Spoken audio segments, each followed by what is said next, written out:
राश्री, राश्री कुछ तो बोल। राश्री सर,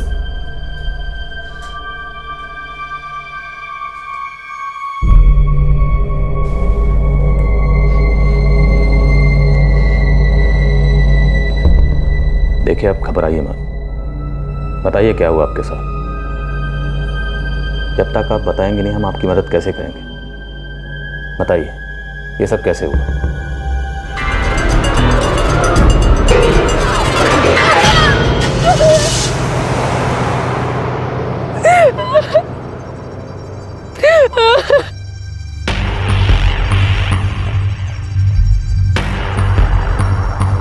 लेडी कांस्टेबल अर्चना बोल रहा हूं, शायद उसे कुछ बता पाए। Yes sir.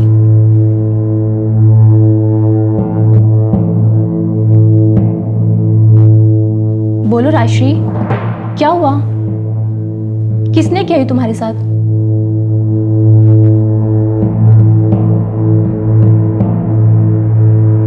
मेरा नाम अजीत है सर, मैं राजश्री का भाई हूँ। क्या हुआ था? सर मालूम नहीं क्या हुआ था, मैं तो इसका लाडो सराय क्रॉसिंग बस स्टॉप पे इंतजार कर रहा था सर।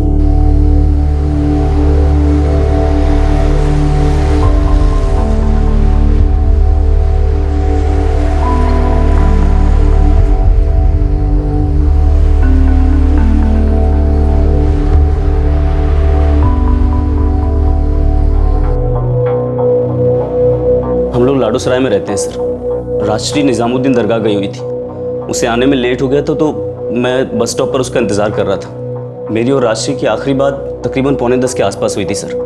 उस वक्त ही निजामुद्दीन बस स्टॉप पर ही खड़ी थी।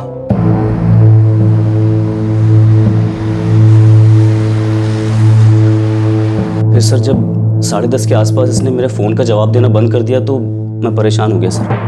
रात बहुत ज़्यादा हो गई थी तो मैं बस स्टॉप पर इसका इंतज़ार करता रहा।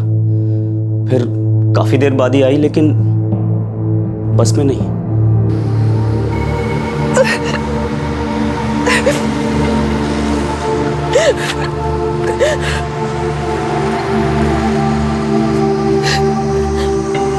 राशि, राशि, राशि, क्या हुआ राशि? क्या हुआ राशि?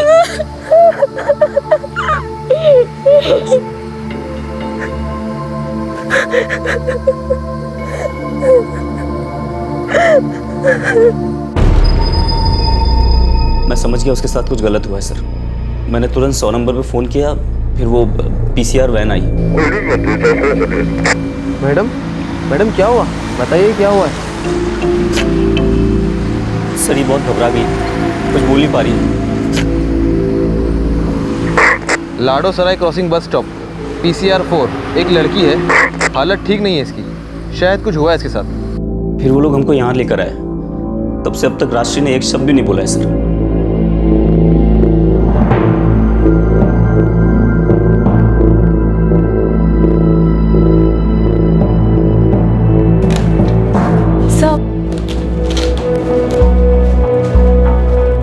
सर उसकी इंजरी देखकर लगता है उस पर किसी ने हमला किया है।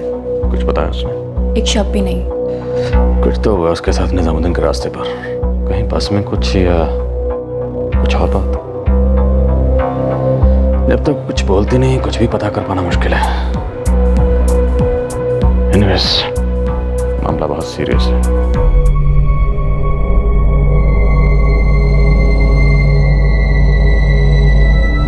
19 साल की राजश्री जाहिर तौर पर एक दर्दनाक हादसे से गुजरी थी। उसके साथ क्या हुआ था वो अभी तक बता नहीं पाई थी। ये साफ था कि जुर्म हुआ है, लेकिन पुलिस अभी तक ये जानने में कामयाब नहीं हो पाई थी कि क्या जुर्म हुआ है। ये जुर्म अगली सुबह तक छुपा ही रहा, जब तक राजश्री चुप रही और फिर वो बोली।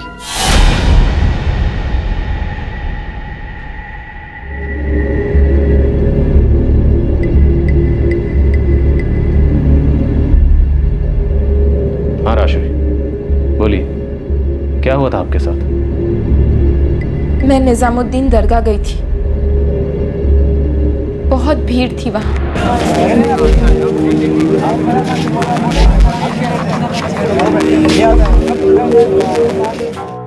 इतनी ज्यादा भीड़, मुझे लगा कि मैं अंदर ही नहीं जा पाऊंगी। तो मैंने सोचा वापस घर चलना चाहिए। फिर मैं बस स्टॉप के लिए निकली। रास्ते में एटीएम में अपना बैलेंस चेक किया।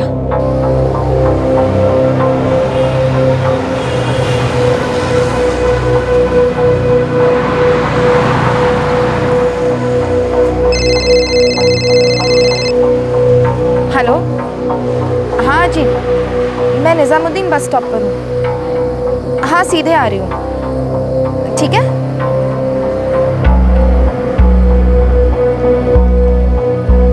लगता है लास्ट बस चलेगी। आपको कहाँ जाना है? लाडो सराय।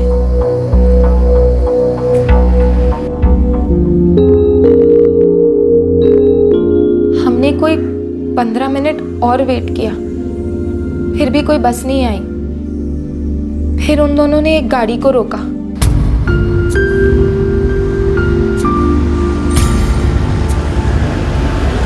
वो जाइलो थी, बस स्टॉप पर आके रुकी।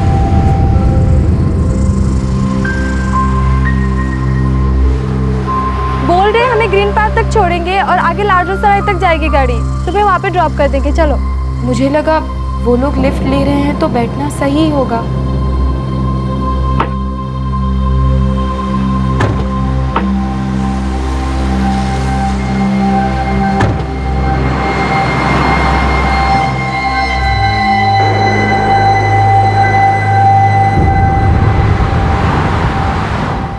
जब तक वो दोनों गाड़ी में साथ थे, सब कुछ ठीक ठाक था। ऐसा कुछ नहीं लगा जिस पर शक हो। सब कुछ ठीक ही लग रहा था।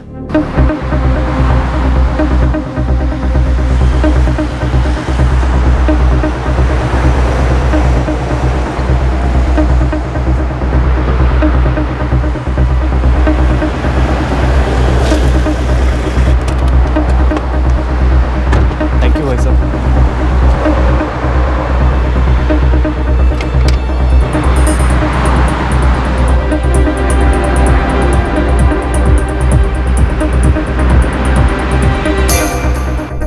अब उस आदमी के साथ अकेले गाड़ी में मुझे कुछ ठीक नहीं लग रहा था। सारी सड़कें भी खाली सी थी।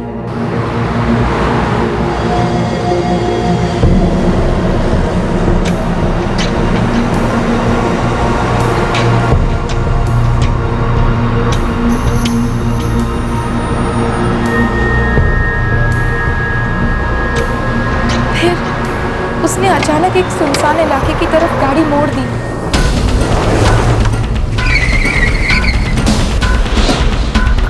अरे अंकल जी, ये गलत रास्ता है। इससे पहले कि मैं कुछ कर पाती, उसने गाड़ी रोक दी।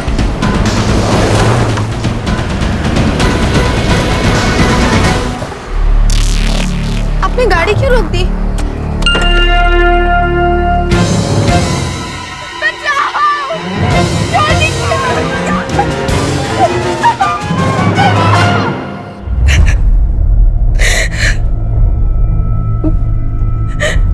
उसने मेरे साथ जबरदस्ती करने की कोशिश की। मैंने अपनी पूरी ताकत लगा दी उससे लड़ने के लिए। फिर अचानक एक टेम्पो के पास आने की आवाज आई।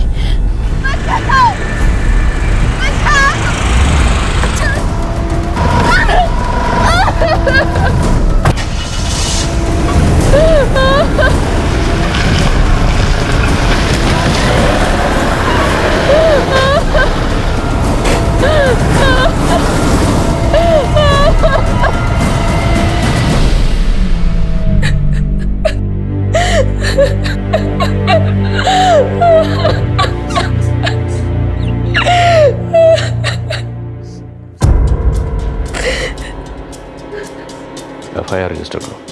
असॉल्ट और अटेम्प्ट टू रेप का चार्ज लगाओ। Unidentified person. यस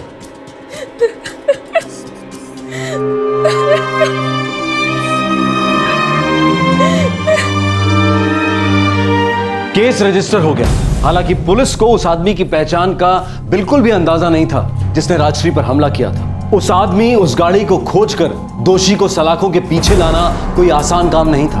क्या वो आरोपी आसानी से पुलिस के चंगुल में आने वाला था? वो जाइलो गाड़ी थी। गाड़ी का नंबर याद है आपको? इतनी घबराई हुई थी कि मुझे कुछ नहीं सूझ रहा था। बस आखिरी के 2 नंबर ही देख सकी। बताइए। 4-3।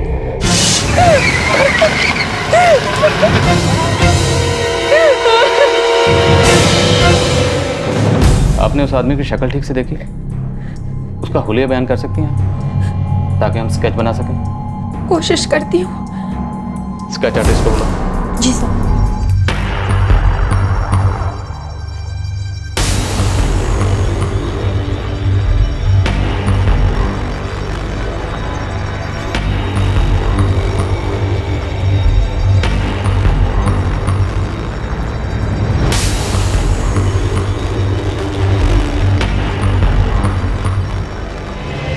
गाड़ी जाइलो थी और लास्ट के 2 नंबर 4-3 थे। इतना क्लू काफी नहीं है।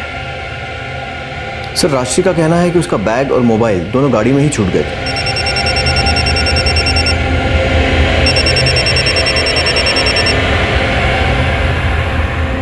सर, राजश्री का फोन अभी भी ऑन है।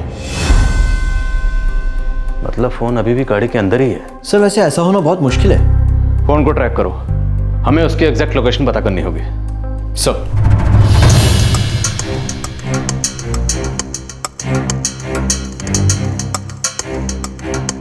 राजश्री, क्या वो आदमी ऐसे दिखता था? हाँ, लगभग ऐसे ही था।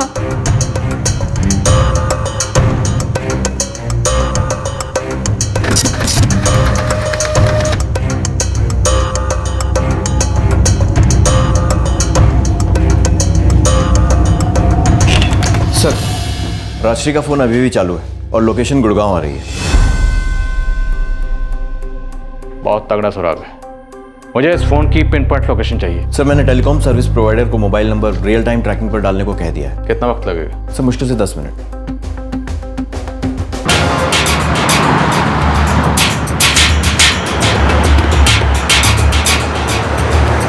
Okay. Sir, new Gurgaon, bungalow number 9/151।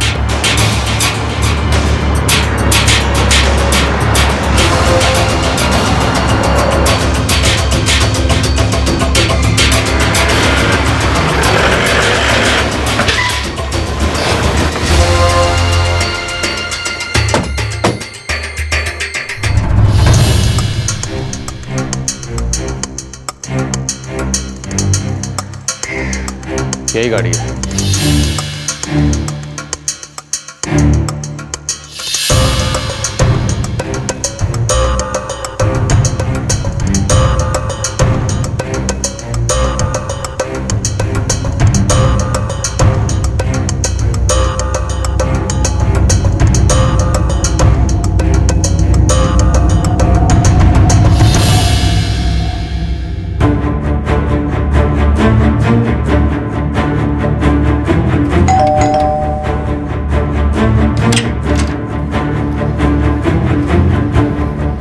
जी ये सफ़ेद जाइलो आपकी? जी हाँ, हमारी है। मेरा मतलब मेरे हस्बैंड के नाम पे है। मनोज लालवानी। हाँ जी। आपके हस्बैंड कुछ ऐसे दिखते हैं?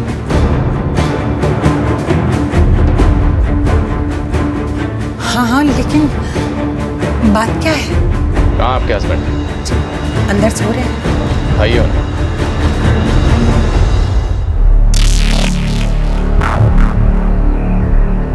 लेकिन मेरी गाड़ी की चाबी आपको क्यों चाहिए? चाबी दे रहे हो या घसीट कर थाने लेके चलो पहले?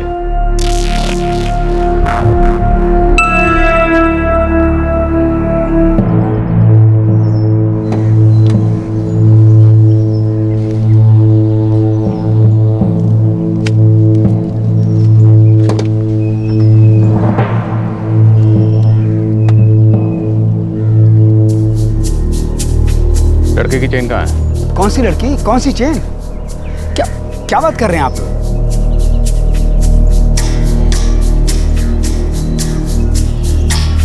मिल गई सर।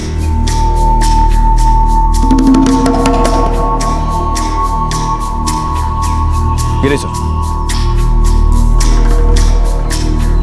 ये क्या है? क्या प्लान कर रहे हैं आप लोग मेरी गाड़ी में? क्यों फंसा रहे हैं आप लोग मुझे? अभी उल्टा लटकाऊंगा ना, सब सच बोल देगा।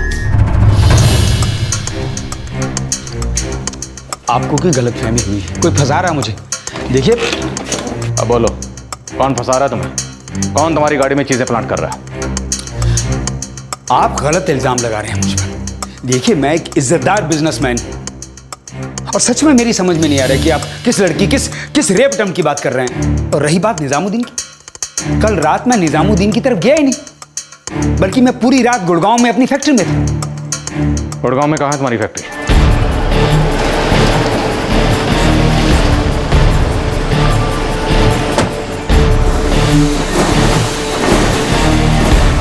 जी हाँ, मनोज सर आज सुबह तक यहाँ फैक्ट्री में ही थे। ऐसी क्या खास बात थी कि रात भर रुकना पड़ा? एक्चुअली सर एक अर्जेंट ऑर्डर की डिलीवरी होनी थी, जिसका काम उनकी देखरेख में ही हो सकता था। रात बहुत हो गई थी, इसलिए यहीं पर रुक गए और उनका बेटा अजय भी उनके साथ ही था।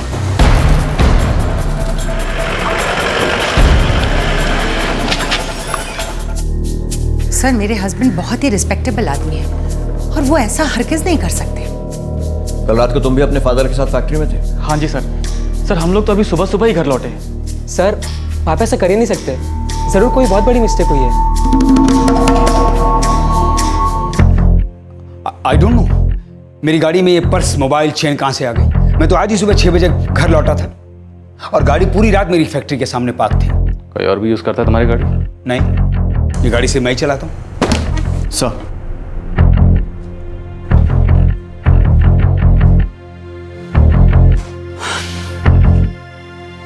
सर इस आदमी को जानने वाला हर कोई इस बात की गारंटी दे रहा है कि एक इज्जतदार आदमी है। सब बोल रहे हैं कि वो उस रात फैक्ट्री में ही था और उसके फ़ोन रिकॉर्ड्स में भी उस रात इसकी लोकेशन, इसकी फैक्ट्री के एरिया गुड़गांव में ही आ रही है।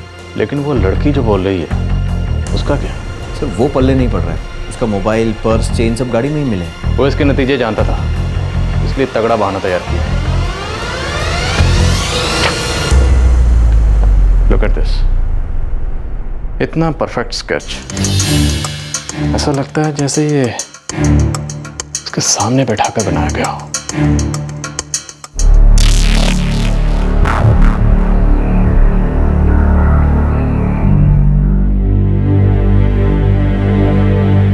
डोंट वरी मम्मा, सब ठीक हो जाएगा। पापा जल्दी निकल आएंगे इस प्रॉब्लम से। जी, पुलिस कोई 2 घंटे पहले आई और उन्हें लेकर गई है। उन्हें कुछ मिला है साइलो में, गाड़ी भी साथ लेकर गई है। राजश्री के साथ जुर्म हुआ था, वो दहशत में थी, सदमे में थी। उसने पुलिस को जो भी जानकारी दी, वो जानकारी पुलिस को एक ही आदमी की ओर ले जाती थी और वो था मनोज लालवानी। लेकिन मनोज लालवानी का दावा था कि उस रात वो अपनी फैक्ट्री में ही था और उसके फोन रिकॉर्ड्स भी यही साबित कर रहे थे कि वो फैक्ट्री में ही था।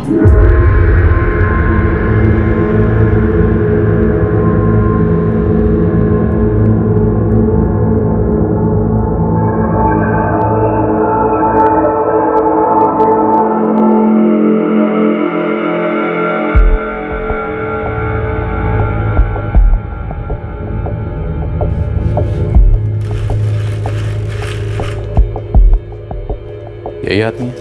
जी सर, यही आदमी था। आपको पूरा यकीन है ये वही आदमी है?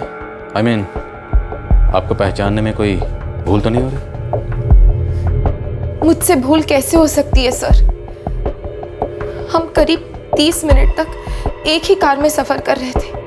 मुझे उसकी नजरें अच्छे से याद है। वो जिस तरह घूर घूर कर देख रहा था मुझे, मैं कभी नहीं भूल सकती।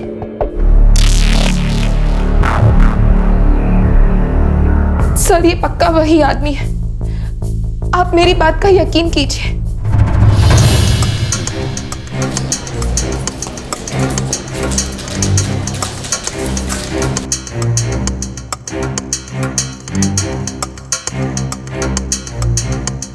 यस सर, मिस राजश्री ने हमारे निजामुद्दीन एटीएम से बैलेंस चेक किया था। सर राजश्री ने एटीएम में बैलेंस चेक किया था। उसकी फ़ोन की लोकेशन निजामुद्दीन की है और रिकॉर्ड्स में उसका अजीत से बात करना भी आ रहा है। मैंने कहा ना, मैं कल पूरी रात फैक्ट्री में ही था। मिस्टर लालवानी, झूठ बोल रहे हैं आप। आपको क्या लगता है आप बहुत पैसे वाले हैं, बहुत बड़े बिजनेसमैन हैं, तो आपके झूठ को हम सच मान लेंगे या आपकी मनगढ़ंत कहानी को हम मान लेंगे? ये मनगढ़ंत कहानी नहीं है। राजश्री, राजश्री नाम है उस लड़की का, जानते हो? मैं किसी राजश्री नाम की लड़की को नहीं जानता। वो लड़की भी तुम्हें नहीं जानती। अब तुम बताओ, जो तुम्हें जानती तक नहीं वो तुम्हारे खिलाफ शिकायत क्यों दर्ज करवाएगी? कल रात निजामुद्दीन से तुमने कपल और राजश्री को अपनी गाड़ी में लिफ्ट दी। कपल उतर गया ग्रीन पार्क और राजश्री को तुम्हें लाडो सराय क्रॉसिंग पे ड्रॉप करना था, लेकिन एक अकेली लड़की को गाड़ी में देखकर तुम्हारे इरादे फिसले। तुमने लड़की के साथ फिजिकल होने की कोशिश की, लेकिन जब लड़की ने तुम्हारी एक नहीं चलने दी तो तुम डर गए। जब पास से टेंपो गुजरा तुमने उसे धक्का दे दिया और उसकी सोने की चेन खींच ली।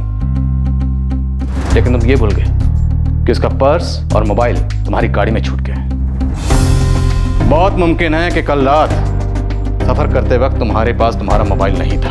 मैंने कहा ना कि मैं निजामुद्दीन की तरफ गया ही नहीं हूं। ये जरूर कोई कहानी बना रहा है, फंसा रहा है मुझे। ये जरूर कोई साजिश है। कोई तो पता नहीं, लेकिन तुम्हारी साजिश जरूर है। अपने मैनेजर को समझाने के लिए तुम्हारे पास बहुत वक्त था। अपने बेटों से भी कुछ भी कहलवाना तुम्हारे लिए मुश्किल नहीं था। प्लान तो बहुत परफेक्ट बनाया था तुमने, एकदम परफेक्ट। इसलिए रिलैक्स हो गए और गाड़ी से सामान उठाने की जहमत नहीं उठाई, या फिर हम तुमसे बहुत चालाक और तेज निकले, तुम्हारे सामान उठाने से पहले हम वहां पहुंच गए। राइट? क्या कहा आपने? मुझे ये लड़की को कहां ड्रॉप करना था? लगता है तुम्हारी याददाश्त वापस आ रही है। लाडो सराय क्रॉसिंग। मुझे लगता है ये अजीत नाम के लड़के की साजिश है। मेरा नाम अजीत है सर, मैं राजश्री का भाई हूं। अजीत? तुम अजीत को कैसे जानते हो? अजीत राजश्री का भाई है, तुम उसे कैसे जानते हो? मुझे ये तो नहीं मालूम कि वो किसका भाई, लेकिन मुझे लगता है कि ये सब कुछ उसी का किया धरा है। उसे मुझसे पुरानी खुंदक है और वो मुझे बदनाम करने की कोशिश कर रहा है। मनोज लालवानी ने अजीत की तरफ इशारा किया और कहा कि इस आदमी ने षड्यंत्र रचा हो सकता है। पुलिस चक्कर खा गई। अजीत राजश्री का भाई था और मनोज उसी की तरफ इशारा कर रहा था, जबकि पुलिस ने मनोज के सामने अजीत का जिक्र तक नहीं किया था। क्या ये इसी अजीत की रची हुई साजिश थी? और अगर थी तो कैसे और क्यों? क्या वो साहब मुझे पकड़ में आया क्या? हाँ, पकड़ में आया और तुम्हें अच्छे से जानता भी है। मुझे यहाँ बार बार क्यों बुलाया जा रहा है? क्योंकि हमें मामले की तह तक पहुंचना है।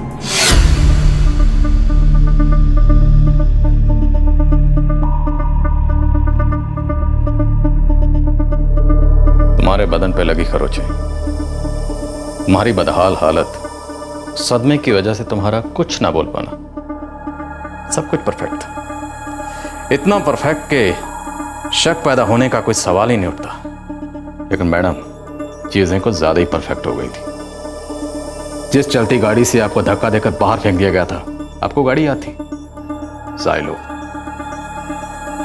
आप इतनी सदमे में थी कि कुछ भी कह पाने की सूरत में नहीं थी, लेकिन फिर भी आपको गाड़ी के आखिरी 2 नंबर याद थे, 4, 3। और वो स्केच, आपने इतना परफेक्ट हुलिया बयान किया उसका जैसे वो आपके सामने बैठा। थोड़ा ज्यादा हो गया। क्या चक्कर है? बोलो। सर आप ये क्या बात कर रहे हैं सर? अजीत, तुम मनोज लालवानी को अच्छी तरह से जानते थे। जी जानता हूँ, लेकिन ये तो नहीं जानता था कि वो मेरी बहन के साथ ऐसा करेगा। सर मुझे तो लगता है कि वो कोई पुराना गुस्सा निकाल रहा है मेरे ऊपर। क्यों गुस्सा निकाल रहा था? हाँ, क्योंकि तुमने उसके घर में चोरी की थी, चोरी करते हुए पकड़े गए थे और उसने तुम्हारे खिलाफ पुलिस में रिपोर्ट दर्ज करवाई थी। इस बात का गुस्सा? हाँ शायद हो सकता है। अजीत, तुम अजीत को कैसे जानते हो? अजीत राजश्री का भाई है, तुम उसे कैसे जानते हो? मुझे ये तो नहीं मालूम कि वो किसका भाई, लेकिन मुझे लगता है कि ये सब कुछ उसी का किया धरा है। उसे मुझसे पुरानी खुंदक है और वो मुझे बदनाम करने की कोशिश कर रहा है। अजीत का तुमसे क्या लेना देना? ये अजीत जो है, ये मेरे छोटे बेटे राजीव का जानने वाला है। इसने चोरी की थी मेरे घर में, जिसकी एफआईआर इसी साल जनवरी में गुड़गांव थाने में दर्ज की गई है। आप चाहें तो चेक कर सकते हैं।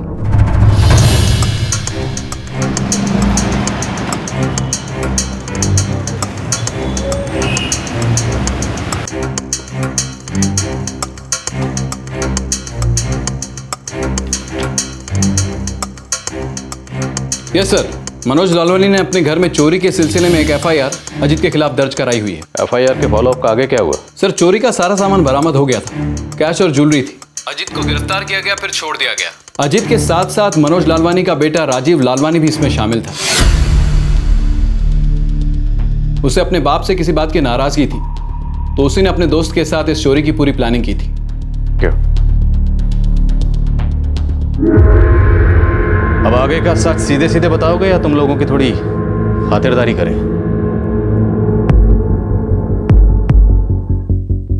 सर, अब राजश्री दरअसल मेरी बीवी है।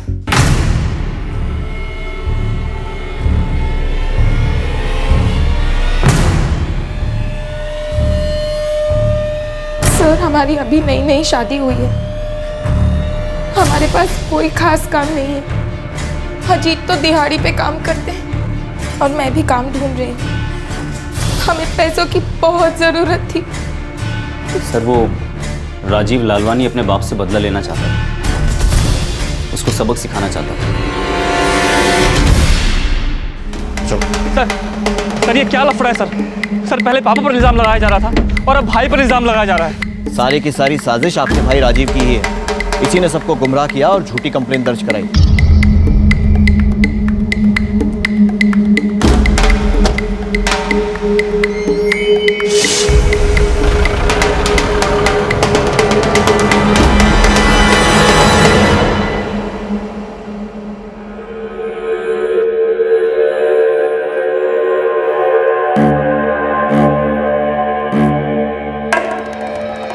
बोलो क्या साजिश है? ये झूठ का ताना बाना क्या है? बोलो, शुरू हो जाओ। मेरा बाप बहुत बड़ा कंजूस है सर। इतना बड़ा रिच बिजनेसमैन होने के बाद भी अपने बेटे को देने के लिए एक फुटी कौड़ी नहीं है उसके पास। जब भी पैसा मांगो तो सिर्फ एक ही जवाब मिलता है, ये सब फिजूल खर्ची है, और खुद जितना चाहे उतना चाहे खर्च कर देता है, और मैं संभल के खर्च करूं, और उसका गुस्सा तो जरा भी काबू में नहीं रहता। बस तुम्हारे इसी लाड प्यार ने बिगाड़ कर धूल बना दिया इसे। अपने घर में चोरी करने लगा, और संगत देखिए इसकी, कैसे नकारा आवारा के साथ मिलकर अपने घर में डाका डालने का प्लान बनाता है। तो फिर मैं क्या करूं डैड? जब भी आपसे पैसे मांगता हूं तो एक ही चीज सुनने मिलती है, पैसे फिजूल खर्ची के लिए नहीं है। बहुत मेहनत से कमाया है ये सब मैंने, तुम्हें मुफ्त में मिला है ना, इसलिए जिंदगी बहुत आसान लगती है तुम्हें। जो भी हो डैड, जिंदगी को ना कॉम्प्लिकेट कैसे करना है ये आपको बड़े अच्छे से आता है। राजीव, तूने जो किया वो गलत है, समझा?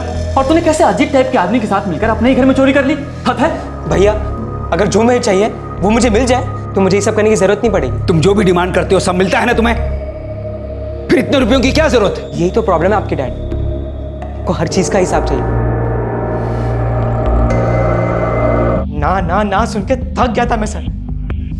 दिन भर एक ही प्रवचन सुनते रहो, ऐसा करो ऐसा ना करो, जिंदगी ऐसे जीनी चाहिए, पैसे ऐसे खर्च करने चाहिए, बस पानी सर के ऊपर चला गया था सर।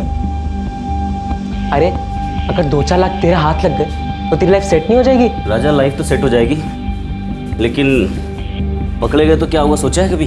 तेरा तो बाप है वो, तुझे माफ़ भी कर देगा और घर में भी ले लेगा वापस। मेरा क्या होगा? इस बार पकड़ा गया ना, लंबा अंदर जाऊंगा मैं।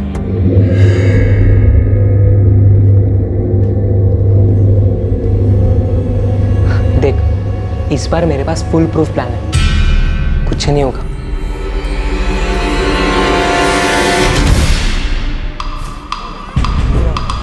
राजश्री निजामुद्दीन दरगाह जाएगी, एटीएम में अपना बैलेंस चेक करेगी और फिर बस स्टॉप पे वेट करेगी।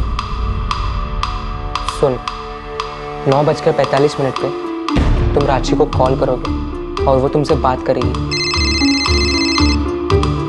हेलो, हाँ जी। उसके बाद तुम 10:15 पे वापस कॉल करोगे। उसके सेल पे तुम्हारे 3 मिस कॉल्स होंगे, ठीक है? राशि का पर्स, सेल और चेन मैं कलेक्ट करूँगा।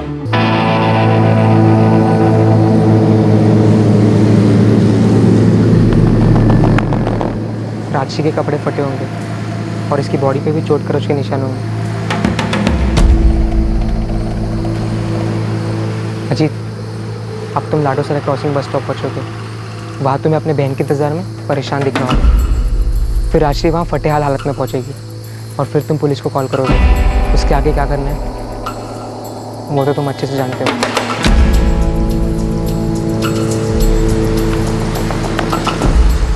अजीत, एक सेकेंड। राजश्री, ये मेरा बाप है। ये फ़ोटो को ध्यान से देख। जब पुलिस हुलिया पूछेगी तो इसका चेहरा बता देना। अच्छे से याद कर लेना है फ़ोटो। और हाँ, याद से रास्ते में फ़ोटो फाड़ के फेंक देना। ठीक है। चल।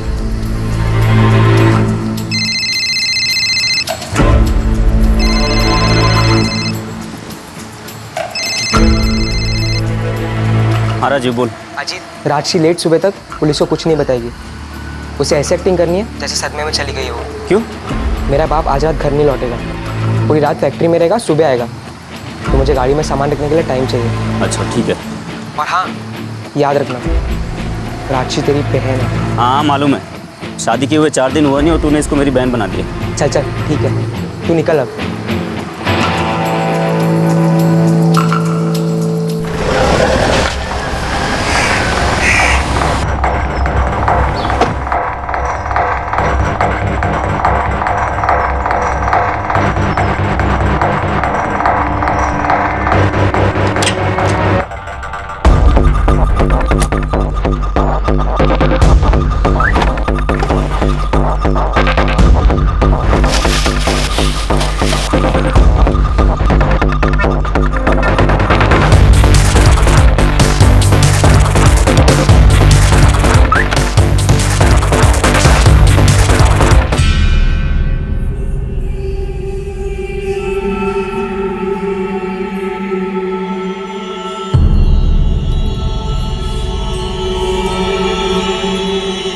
अपने पिता को ऐसे कच्चे तरीके से फंसा कर बदनाम करके क्या हासिल होने वाला था तुम्हें? अगर मेरा बाप अंदर गया तो बिजनेस मेरे और मेरे भाई के हवाले। फिर मैं तुझे वही काम पे लगा दूंगा और तुम्हारी सारी प्रॉब्लम खत्म। मेरा भाई मुझे अच्छे से जानता है, कभी काम पे नहीं रखेगा मुझे। एक दूसरा प्लान भी है मेरे पास। एक बार मेरा बाप फंसा तो हम उसे एक डील करेंगे। केस वापस लेने के बदले लाखों मांगेंगे।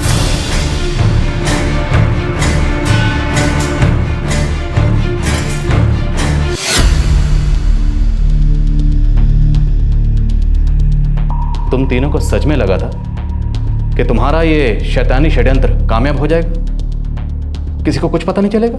और तुम राजीव लालवानी, लानत है तुम जैसे बेटे पर जो अपने बाप के बारे में ऐसा प्लान बनाता है।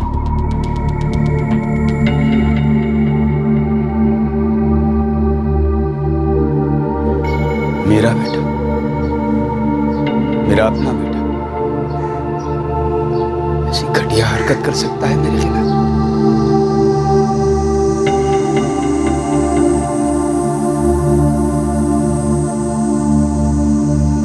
पुरानी एफआईआर रद्द कर दी गई और राजश्री के दोबारा लिए गए बयान के आधार पर एक नई चार्जशीट तैयार की गई। मनोज लालवानी का बयान दर्ज करने के बाद उन्हें रिहा कर दिया गया। फिलहाल राजीव, अजीत और राजश्री तीनों ही पुलिस हिरासत में नहीं है और पुलिस अदालत में चार्जशीट दायर करने की प्रक्रिया में है। एक 19 साल का बेटा अपने पिता के खिलाफ अपना गुबार निकालने के लिए उन्हें एक वाहियात जुर्म में फंसाने की कोशिश करता है। एक नया शादीशुदा जोड़ा जो 20 की उम्र से कुछ ही ऊपर का था, उसके जुर्म का भागीदार बनता है। एक शैतानी षड्यंत्र रचा जाता है पिता से पैसे निकलवाने के लिए। जागरूक पुलिस विभाग ने केस के आते ही मुस्तैदी से काम किया। अगर जरा भी ढील बरती जाती तो उन्हें बहुत आक्रोश और क्रिटिसिज्म झेलना पड़ता। औरतों के खिलाफ बहुत संगीन जुर्म हो रहे थे और इसी बात का फायदा उठाते हुए कुछ लोगों ने इस जुर्म की कहानी गढ़ी थी। आज के युवाओं में पनप रही इन शैतानी हरकतों का जिम्मा क्या गिरते हुए सामाजिक और सांस्कृतिक मूल्यों के मत्थे मर देने से हल निकल जाएगा? क्या वैल्यूज और समझदार समाज की बात का राग अलापते रहना सब कुछ ठीक कर देगा?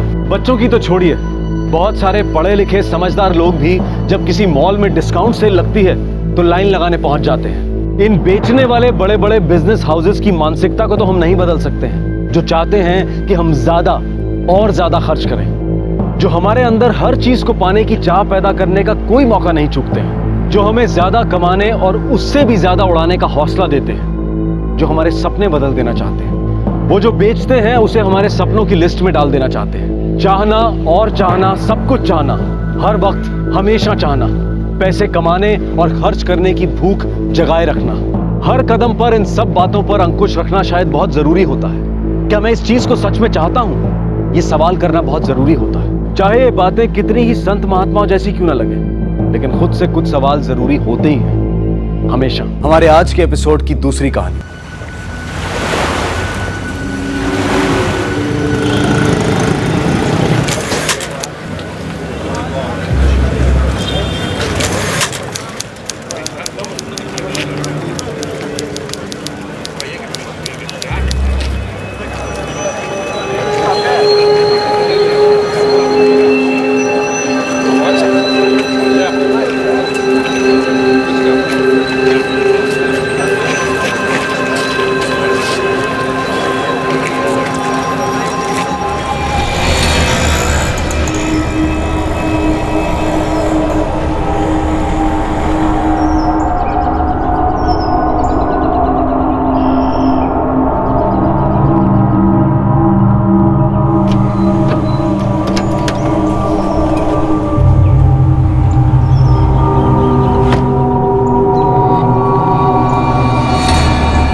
पापा 1:10 की बस मिल सकती है हमें? बेटा जल्दी करो वरना छूट जाएगी।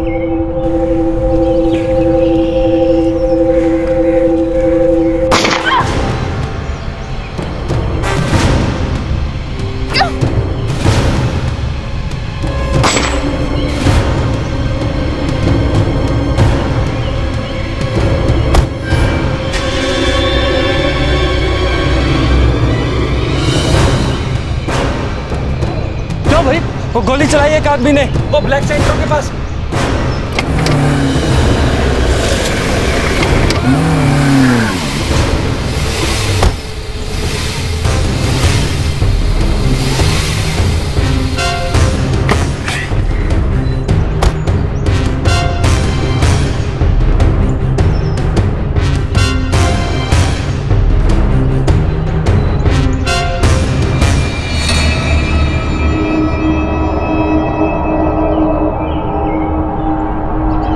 पुलिस को फोन करता हूं।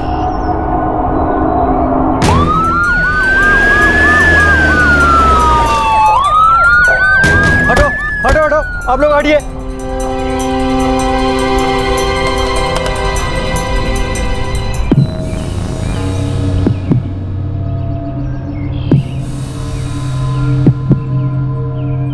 औरत मर चुकी है।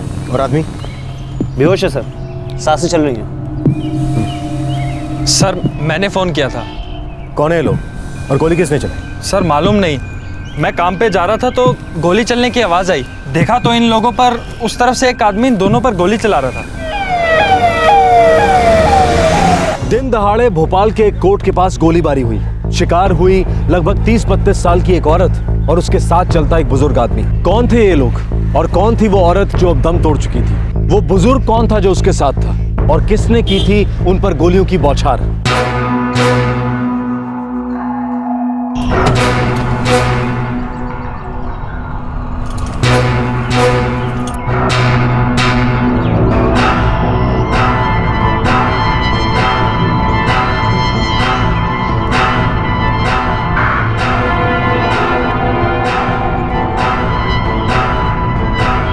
सर वो गाड़ी में बैठकर भागने की कोशिश कर रहा था।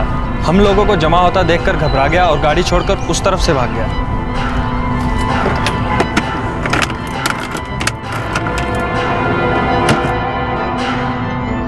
सर गाड़ी में कोई पेपर नहीं मिला है, ये पिस्टल मिली है बस। आरटीओ से पता करो ये गाड़ी किसकी? सर उसकी उम्र कितनी थी? जवान था, अधेड़ था, बुजुर्ग? हाइट कितनी थी? दिखने में कैसा था ये गोली चला? सर ये 30-35 साल का था, दुबला पतला सा, और चेहरे पे सर उसके 2-4 दिन की दाढ़ी थी। सर पूरा एरिया शान मारा, खाली गोली के 5 सेल्स मिले। उसने 5 गोलियां चलाई थी? सर गोली नहीं गिनी सर। पहली गोली चलते ही सर मेरी हालत खराब हो गई सर। देखा तो पहले उसने औरत को गोली मार दी सर, उसके बाद उस बुजुर्ग को। उसे पहचान सकते हो अगर हमें तुम्हारी जरूरत पड़ी तो? हाँ सर पहचान लूंगा। अंकित इनका नाम नंबर एड्रेस नोट करो। जी सर। एक गोली पीठ पे सीधी रीढ़ की हड्डी पे जा लगी है, एक सीने में और एक पेट में। ऑन द स्पॉट डेथ हुई है। अभी तक ये भी पता नहीं चला है कि ये औरत कौन है। अब उस बुजुर्ग के क्या हाल है? खतरे से बाहर है लेकिन अभी तक होश नहीं आया है।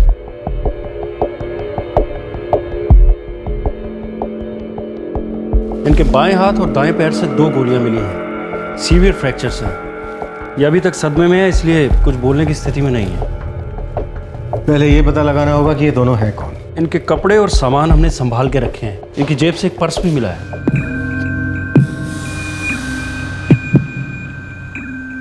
कैलाश नाथ शर्मा, गोविंद नगर, भोपाल। इसकी जरूरत पड़ेगी हमें। यस।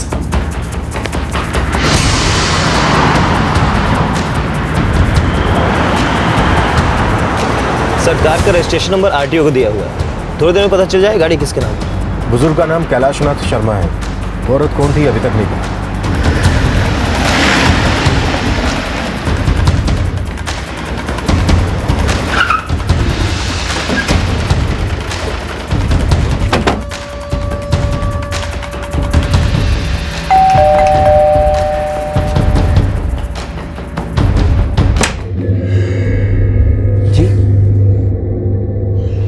कैलाशनाथ शर्मा यही रहते हैं? जी हाँ, ये उन्हीं का घर है।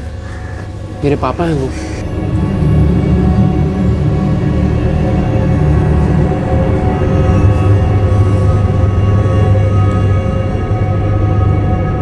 वो दीदी के साथ कोर्ट गए, बस आते ही होंगे। पर सर बात क्या है? हाँ हाँ, यही आंचल दीदी। पर सर हुआ क्या है? किसी ने तुम्हारे पापा और दीदी को गोली मार दी।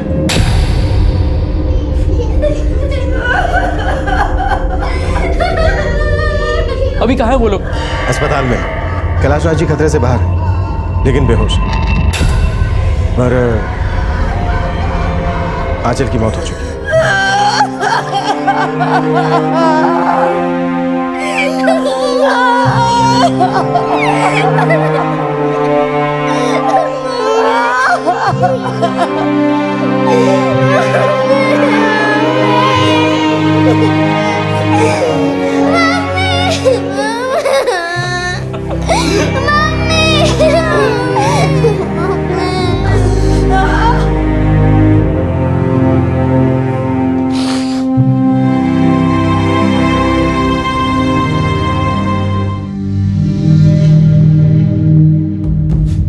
आंचल के पति कहाँ हैं? दीदी अब उनके साथ नहीं रहती।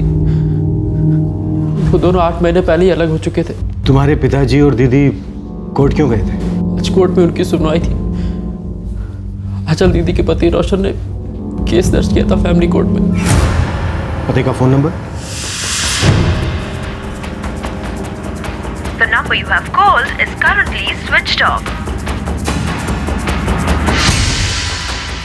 कहाँ रहता है ये रोशन? फैमिली के साथ रहता है या फिर अकेला? पंचवटी नगर में घर है उनका। वही अपने माता पिता के साथ रहते हैं वो। कोई फोटो है रोशन का? दीदी के पास जरूर होगा। मैं घर जाके चेक करता हूँ।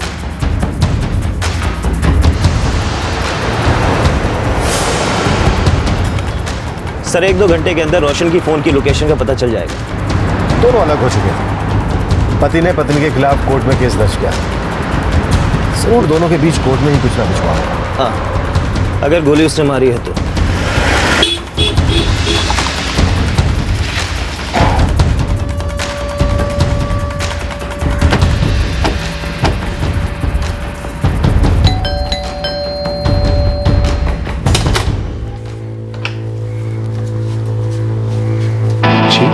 रोशन देव बेटा है मेरा। सर मुझे सच में नहीं पता रोशन कहाँ है। उसका फोन बंद है। मैंने कहा ना आपसे, वो कोर्ट गया था, उसके बाद लौट कर आया ही नहीं। कोर्ट के बाहर रोशन की पत्नी आंचल का मर्डर हो चुका है। उसे किसी ने गोली मार दी। क्या? ये कैसे? कब? किसने मारा आंचल को? हमें शक है कि उसका मर्डर आपके बेटे ने किया। नहीं, ऐसा नहीं हो सकता। मेरा बेटा ऐसा नहीं कर सकता। वो अपनी पत्नी से बहुत प्यार करता है। पहले ये तो पता चले कि आपका बेटा है कहाँ। हमारा यकीन कीजिए, हमें नहीं पता कहाँ है वो। कल सुबह जब वो कोर्ट गया था तो बड़ा परेशान लग रहा था और उसके बाद से लौटा ही नहीं। सर मैं खुद उसे कई बार फोन लगा चुका हूँ, लेकिन फोन बंद मिल रहा है उसका।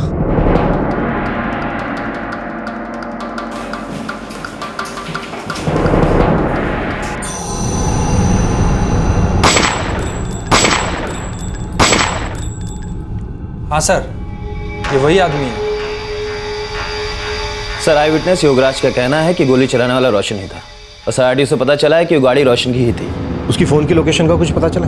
सर, आखिरी लोकेशन कोर्ट के आसपास की थी, उसके बाद से उसका फोन स्विच ऑफ है। ये बात साफ हो चुकी थी कि आंचल और उसके पिता कैलाश नाथ पर गोली चलाने वाला कोई और नहीं, आंचल का पति रोशन ही था। ऐसा क्या हुआ था पति और पत्नी के बीच कि पति ने पत्नी की जान लेने जैसा कदम उठाया? क्या इस जुर्म की दस्तक तब तक किसी ने नहीं सुनी थी? मेरा बेटा परेशान जरूर था साहब, मगर वो ऐसा कभी नहीं कर सकता। प्रकाश जी, हमारे पास इस बात के सबूत हैं कि आपके बेटे ने ही अपनी पत्नी और ससुर पर गोली चलाई और तब से वो लापता है। कानून से भागकर उसकी परेशानी और बढ़ेगी और अगर आपने उसे बचाने की कोशिश की ना तो आपकी परेशानी भी बढ़ेगी। भगवान की कसम साहब, मैं कुछ भी नहीं जानता कहां है वो। अब क्या बचाऊंगा उससे? तब तो बचा नहीं सका, तब सब कुछ बिखर रहा था। मेरे बेटे ने बहुत कोशिश की साहब, आंचल को, अपने बीवी बच्चों को घर लाने की बहुत कोशिश की। समझ में नहीं आ रहा आखिर उसने ऐसा क्यों किया। ऐसा क्या हुआ था दोनों पति पत्नी के बीच, और ये कोर्ट का क्या चक्कर है? क्या बताऊं साहब, पहले इंसान के हालात बिगड़ जाते हैं और बाद में उसकी बुद्धि फिर जाती है। सही और गलत का फर्क समझ में नहीं आता, बना बनाया सब कुछ बिगड़ जाता है। दोनों में बहुत प्यार था साहब। पिछले 8 साल से हमारी जिंदगी कितनी खुशहाल थी।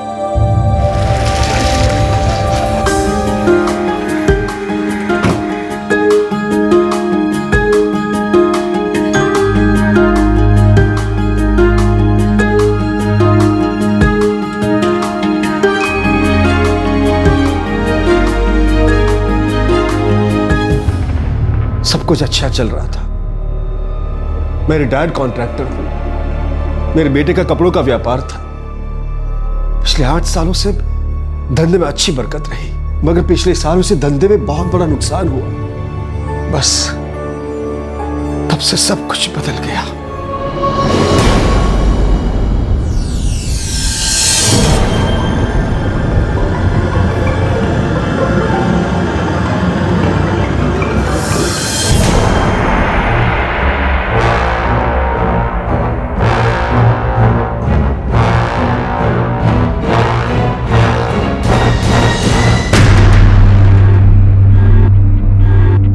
साल का रिश्ता धंधे के एक नुकसान से कमजोर हो गया।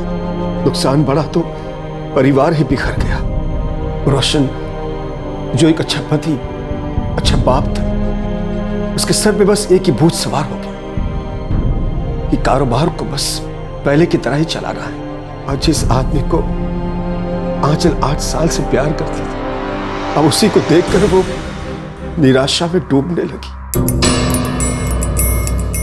बेटा, धंधे में नुकसान हो जाता है कभी कभी। बाबूजी, अगर धंधे में नुकसान की बात होती तो अलग बात थी। यहाँ तो नौबत धंधे को बंद करने की आ गई है। तो बेटा कोई और काम ढूंढ ले। बाबूजी, इतनी जी जान लगा के, मेहनत लगा के इस बिजनेस को खड़ा किया है, ऐसे कैसे इसे डूब जाने दो? बाबूजी, मुझसे नहीं होगा, मैं सब कुछ ऐसे नहीं जाने दे सकता।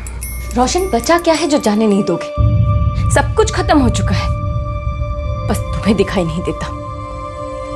तो क्या करूं? कोशिश कर तो रहा हूं अपने बिजनेस को दोबारा से खड़ा करने की। अगर तुम मेरा साथ नहीं दे सकती तो कम से कम मेरा जीना तो मुश्किल मत करो। रोशन, पिछले 6 महीने से एक पैसे की भी आमदनी नहीं हुई। मैं इस घर को कैसे चला रही हूँ तुम्हें जरा भी अंदाजा है? तुम आज का वक्त देख रही हो और हम दोनों ने जो अच्छा वक्त बिताया वो भूल गई। तो तुम ही बताओ, सच्चे वक्त का क्या करूं मैं? पिछले 6 महीने से मैं और मेरे बच्चे तुम्हें दिन रात निराशा में डूबे हुए देख रहे हैं। तुम सारा दिन घर से बाहर रहते हो, भगवान जाने क्या करते हो। रोशन देखो, हकीकत से मुंह फेर लेने से सच्चाई बदल नहीं जाएगी। रोशन, तुम चाहो तो एक बार फिर से नए सिरे से शुरुआत कर सकते हो। कहीं छोटी मोटी नौकरी कर लो फिलहाल। मैं कुछ ज्यादा नहीं मांग रही हूँ तुमसे, सब कुछ पहले जैसा अच्छा हो जाएगा फिर से। मेरा बिजनेस क्या ठप हो गया? तुम तो मुझे हर चीज में नाकाम समझने लग गई हो। रोशन, बेहतरी इसी में है कि तुम हकीकत से नजरें मिलाओ, आंखें मत चुराओ उनसे। वक्त रहते तुम्हें सब कुछ ठीक करना है। अगर इन हालात से बाहर निकलना है तो वक्त रहते निकलना है, क्योंकि वक्त किसी का इंतजार नहीं करता। अपना धंधा तो खो ही चुके हो, हमें भी खो दोगे।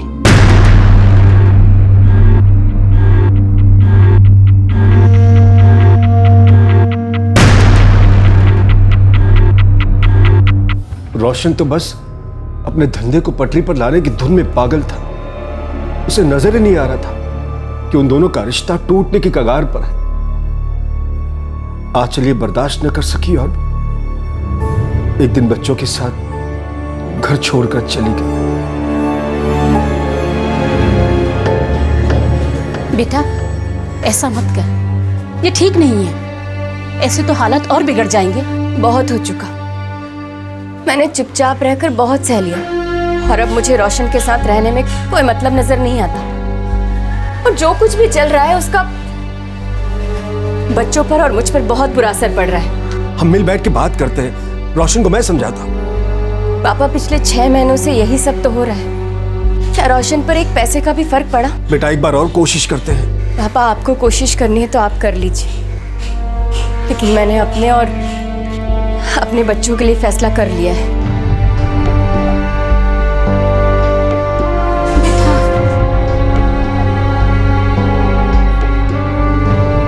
वो मेरे साथ ऐसा कैसे कर सकती है? क्या बच्चे सिर्फ अकेले उसके हैं, मेरे कुछ नहीं है?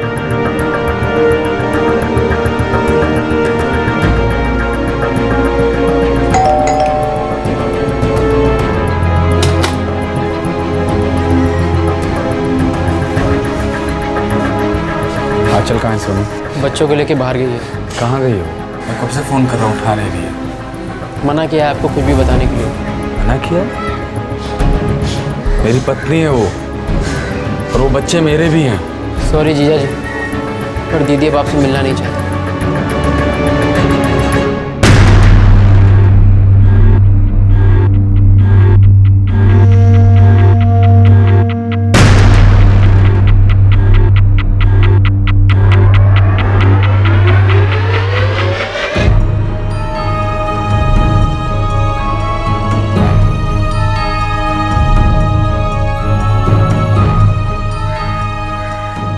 दामाद जी आप बेकार में परेशान कर रहे हैं मेरी बेटी को।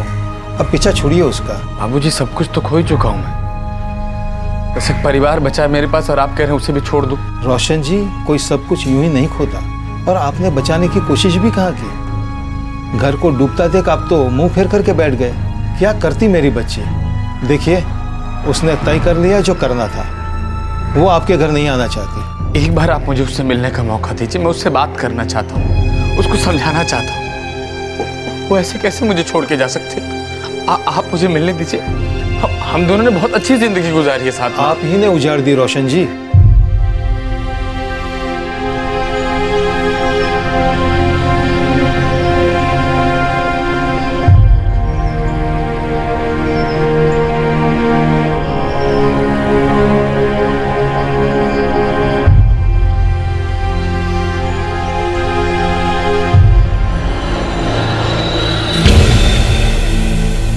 आंचल, आंचल मेरी बात सुनो, मेरी बात सुनो। आंचल घर लौट चलो। आंचल मैं सब कुछ ठीक कर दूंगा। मैं तुमसे बहुत प्यार करता हूँ, तुम्हें चाहता हूँ। तुम्हारे बिना और बच्चों के बिना मैं नहीं जी सकता। आंचल मेरी बात सुनो, तुम मुझे छोड़ के ऐसे नहीं जा सकती। क्यों नहीं जा सकती रोशन? क्या कर रही हूँ मैं तुम्हारे साथ? तुम्हें जो बर्बादी करनी थी वो तुम कर चुके। अब मैं अपना और अपने बच्चों का भविष्य बचा रही हूँ। मैं हाथ जोड़ती हूँ, चले जाओ रोशन।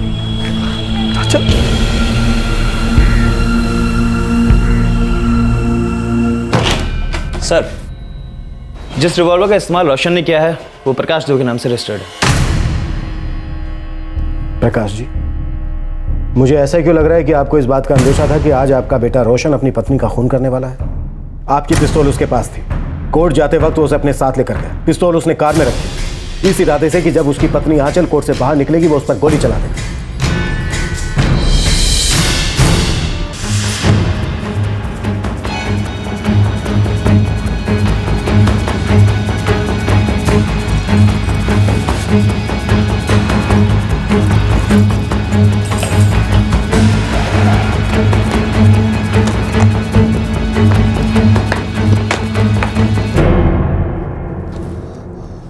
मेरी गन नहीं है। मेरा यकीन कीजिए सर, मुझे सच में नहीं पता रोशन कब ले गया। सुबह से बहुत परेशान था। कोर्ट जाने के लिए निकला था, मगर ये कभी नहीं सोचा था कि वो ये सब कर देगा। बेटा लड़ झगड़ के आंचल और बच्चों को वापस लाने की कोशिश मत करो, इससे कुछ हासिल नहीं होगा। लड़ना है तो वक्त से लड़ो, अपनी जिंदगी को हाथ में लो। खुद की गाड़ी पटरी पे आ जाएगी तो बीवी और बच्चे अपने आप घर वापस आ जाएंगे। पापा आंचल मेरे साथ ऐसा नहीं कर सकते।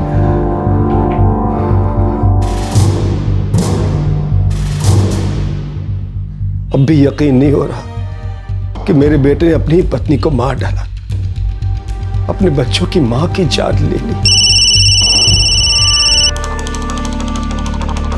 Hello sir. जी sir, thank you sir. Kailashnath ji को होश आ गया है, डॉक्टर कहना है कि वो बात कर सकते हैं।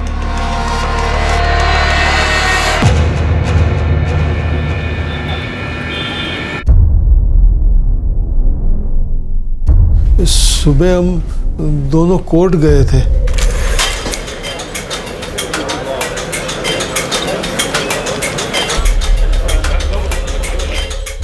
रोशन हमसे बहुत पहले कोर्ट आ चुका था।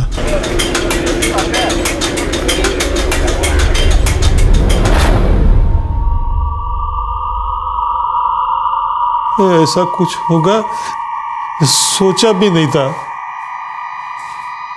23 जून 2013 को फैमिली कोर्ट में रोशन और आंचल के बीच समझौते के लिए पेशी थी। ये केस रोशन ने सेक्शन 9 के दाम्पत्य अधिकारों की वापसी यानी कि रेस्टिट्यूशन ऑफ कॉन्जुगल राइट्स के तहत दर्ज करवाया था। जब पति या पत्नी में से कोई भी एक शादी को छोड़कर चला जाता है और दूसरा व्यक्ति उसके इस फैसले को नहीं मानता, तो इस मामले को सुलझाने के लिए कोर्ट दोनों पक्षों की बात सुनती है। जिस भी पक्ष ने शादी से बाहर निकलने का फैसला किया है, उसे अपने फैसले की वजह कोर्ट को बतानी होती है और उसी के आधार पर कोर्ट दूसरे पक्ष के अधिकारों पर डिसीजन लेता है। उस दिन कोर्ट में कुछ ऐसा ही होना था। मैडम आंचल मेरी पत्नी है, मेरी दोनों बेटियों राशि और अंजलि की मां, जो अचानक मुझको छोड़ करके चली गई।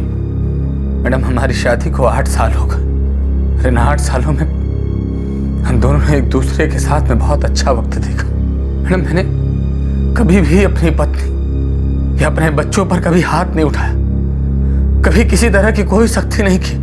मैं मानता हूं कि आज मुझको बिजनेस में बहुत नुकसान हुआ है, लेकिन पिछले 1 साल से मैं पूरी कोशिश कर रहा हूं, लगातार कोशिश कर रहा हूं कि मेरा बिजनेस वापस वैसा ही हो जाए जैसा था। इसके और मेरे रिश्ते को वापस वैसा ही कर दूं जैसे थे। मगर मेरी पत्नी मेरे हालात को नहीं समझ रही। मुझे मेरी पत्नी और मेरे बच्चे वापस चाहिए मैडम, वापस चाहिए। मिसेस आंचल, आप अपने पति के घर वापस क्यों नहीं जाना चाहते हैं? मैडम पिछले 1 साल से मैंने अपने पति के साथ सिर्फ और सिर्फ परेशानियों का ही सामना किया है। बात बुरे वक्त में साथ छोड़ने या साथ निभाने की नहीं है, बात बुरे वक्त में बुरे वक्त को बदलने की कोशिश करने की है। लेकिन मेरे पति, इनके सर पे अपने उजड़े हुए बिजनेस को वापस खड़ा करने का जुनून सवार है। वो बिजनेस जिसमें कोई गुंजाइश ही नहीं, जिसमें कोई आमदनी नहीं। अब आप ही बताइए, ऐसे में मैं अपने बच्चों की परवरिश कैसे करूं? सारा दिन मेरे पति घर से बाहर रहते थे उस बिजनेस को खड़ा करने की उधेड़-बुन में। मैंने इनसे कई बार कहा कि कोई नया काम कर लो, नया बिजनेस कर लो या कोई छोटी मोटी नौकरी कर लो, लेकिन इन्होंने मेरी कभी कोई बात नहीं मानी। मैडम मैंने अपना घर 6 महीने पहले छोड़ा था, लेकिन इन 6 महीनों में इन्होंने सिर्फ मुझे वापस आने के लिए परेशान ही किया। ना कोई नया बिजनेस किया और ना ही कोई नौकरी करने की कोशिश की। इनके पास अपने बच्चों या अपने परिवार को पालने के लिए कोई जरिया नहीं। मुझे अपनी और अपने बच्चों के भविष्य की चिंता है मैम, मैं मानती हूँ। इन्होंने कभी हम पर हाथ नहीं उठाया, ना ही कभी कोई सख्ती की, लेकिन इसका मतलब ये तो नहीं कि मैं चुपचाप बैठी रहूं और उस वक्त का इंतजार करूं कि ऐसी कोई हरकत करेंगे तब जाकर मैं कोई कदम उठाऊंगी। और ऐसे हालात होने के पूरे आसार हैं, क्योंकि इन्हें रत्ती भर भी परवाह नहीं है कुछ करने की, ना ही अपनी आमदनी का जरिया बनाने की। बस अपने पुराने दिनों को ही रोते रहते। मैम मैं सच कहूं तो 6 महीने पहले भी मैंने अपना या अपने बच्चों का भविष्य इनके साथ जुड़ा हुआ नहीं पाया था, और ना ही अब पाती। मैं अपने पति के घर वापस जाना नहीं चाहती। हमारे अच्छे वक्त में तो तुमने मेरे किसी भी फैसले पर कोई सवाल नहीं खड़ा करा। आज हमारा बुरा वक्त क्या आ गया, तुम्हें मेरे हर छोटी चीज पर सवाल खड़ा करना। क्या हुआ अगर मैं आज नाकाम हूं? कल मैं दोबारा कामयाब नहीं होऊंगा? बजाय इसके कि तुम मुझे मेरे बुरे वक्त से उबारो, मेरी मदद करो, तुम तो मुझे और दलदल में ढकेल रही हो। मुझसे मेरे जिंदा रहने की वजह छीन रही हो, मुझसे मेरे बच्चे छीन रही हो। और ये आदमी और इसका बेटा हम दोनों के रिश्ते को सुधारने के बजाय उसको और बिगाड़ रहे हैं। हम दोनों को एक दूसरे से अलग कर रहा है, एक दूसरे से दूर कर रहे हैं। मैडम, मुझे मेरा परिवार वापस चाहिए, मुझे मेरा परिवार वापस चाहिए मैडम, चाहे कुछ भी हो। Mister Roshan, calm down please. नहीं मैडम, मुझे आपका कोई और फैसला मंजूर नहीं होगा। मुझे मेरा अगर इसी तरह आपने ऊंची आवाज में बात की तो मजबूरन मुझे आपको बाहर निकलवाना होगा। ये अदालत इस केस की सुनवाई 24 जून को करेगी और आंचल, आपको अपने पति के घर न लौटने के बजाय कोर्ट में लिख कर देना होगा। Thank you ma'am. आंचल और मैं कोर्ट रूम से निकल के बस स्टैंड की तरफ जा रहे थे। बिल्कुल पता नहीं था कि रोशन हमारा पीछा कर रहा है।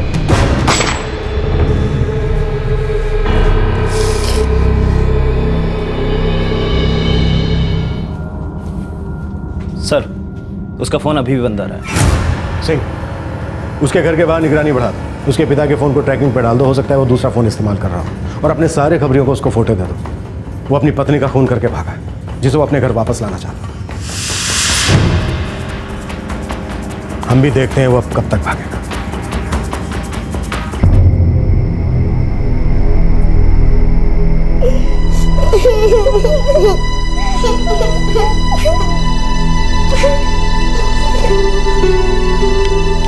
बेटा अंजलि, राश, कुछ खा लो बेटा।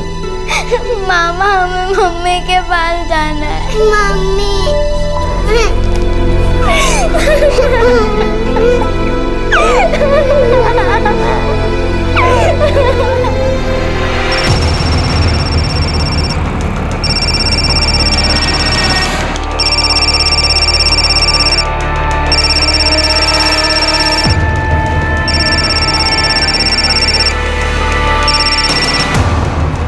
हाँ रोशन, हाँ बोले यार, कहाँ है तू?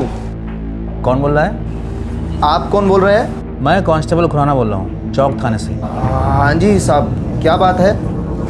ये रोशन का ही नंबर है ना?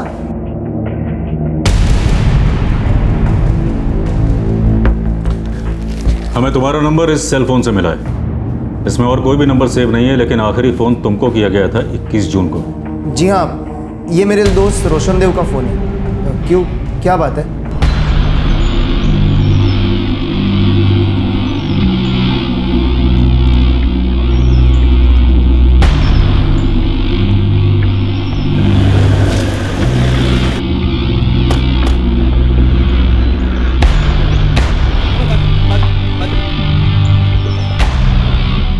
हमें कोई 9:30 बजे फ़ोन आया था। एक आदमी वहाँ से गुजर रहा था, उसने खबर दी। जी हाँ सर, यही रोशन है। मैं कल से इसे फ़ोन करने की कोशिश कर रहा था, लेकिन इसका फ़ोन ही बंद आ रहा था। इसने अपनी पत्नी का खून किया है। मुझे कल पुलिस का फ़ोन आया था।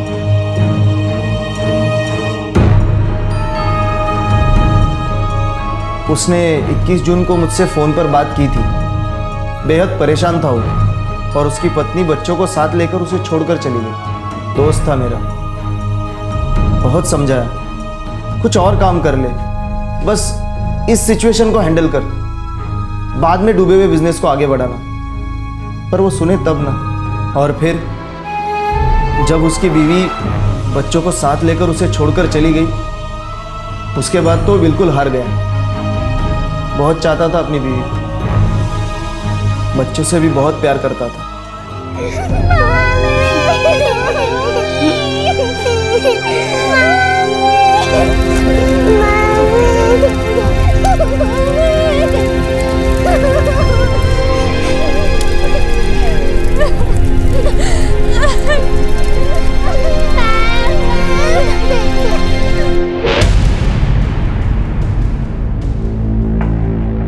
सर, हमने एफआईआर दर्ज कर ली है। आईपीसी 302 के तहत आंचल देव की हत्या और आईपीसी 307 के तहत उसके पिता की हत्या की कोशिश। सर, इनमें आरोपी है रोशन देव। और सर जहांगीराबाद थाने के आत्महत्या का पीड़ित भी वही रोशन देव है। इन्वेस्टिगेशन की रिपोर्ट फाइल करो, कोर्ट भेजनी पड़ेगी।